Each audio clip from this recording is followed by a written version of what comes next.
So ayun nga no, what's up sa inyo mga dipunggol. Ngayong araw na to ay check up pala ng aming anak. Kaya napaaga kami naalis. Sarpa sana natulog kanina ay naisip ko may check up pala ngayon.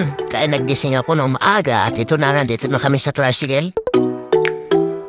At dito kami napadaan sa napakagandang view. Nandito pa lang kami ngayon sa tricycle nakasain.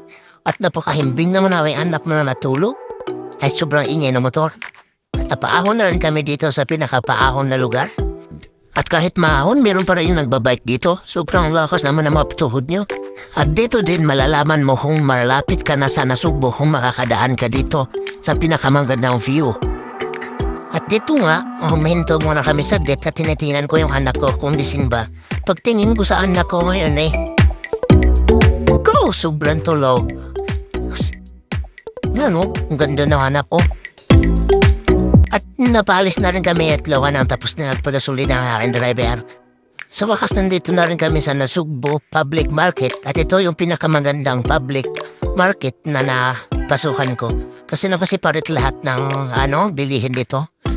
Ngayon pa lang December 3 ay pista ng Nasugbo. At sa wakas nandito na rin kami ngayon sa hospital na kung saan mag-aantay na lang kami sa doktor.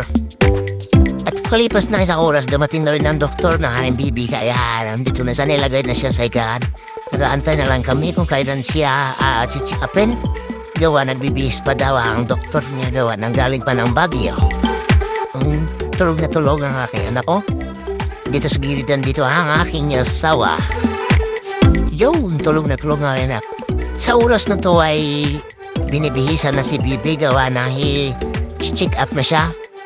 Hindi ko alam kung pwede ba ito yung video, kaya hinarap ko na lang sa akin at ako na lang ang tumingin.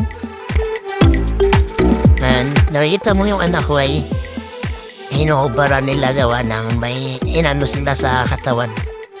Tinitingnan. At dito nga ay may diniskas saglit ang doktor. Buwan si baby araw-araw, linisin ang pusod ng tubig at sabon lang. Pagkalipas nga ng isang oras ay kumain muna kami at gawa ng gutom na. Pero tapos na rin kami nagpasikap ni Bibi at ito tulog pa rin. Dito kumakain kami. At gutom na daw ang bawat isa. Kasarap ng tulog na rin anak. At nandito pala sa harap niya ang pinakamagwapong tao sa Blatalupa. Fish! Kumakain din ako na nakakain dyan siyempre at mais. Ito yung pamahal daw sa kanilang tinda. Ang mais ay nasa 150 ang isa.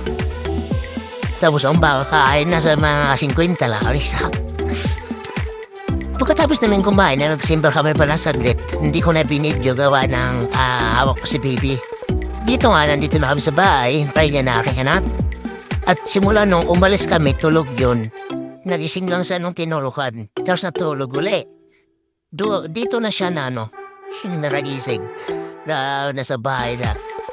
Dito, kulit na kulit si baby Naku, ang ganda na yan Go! Naku naman, I love you na.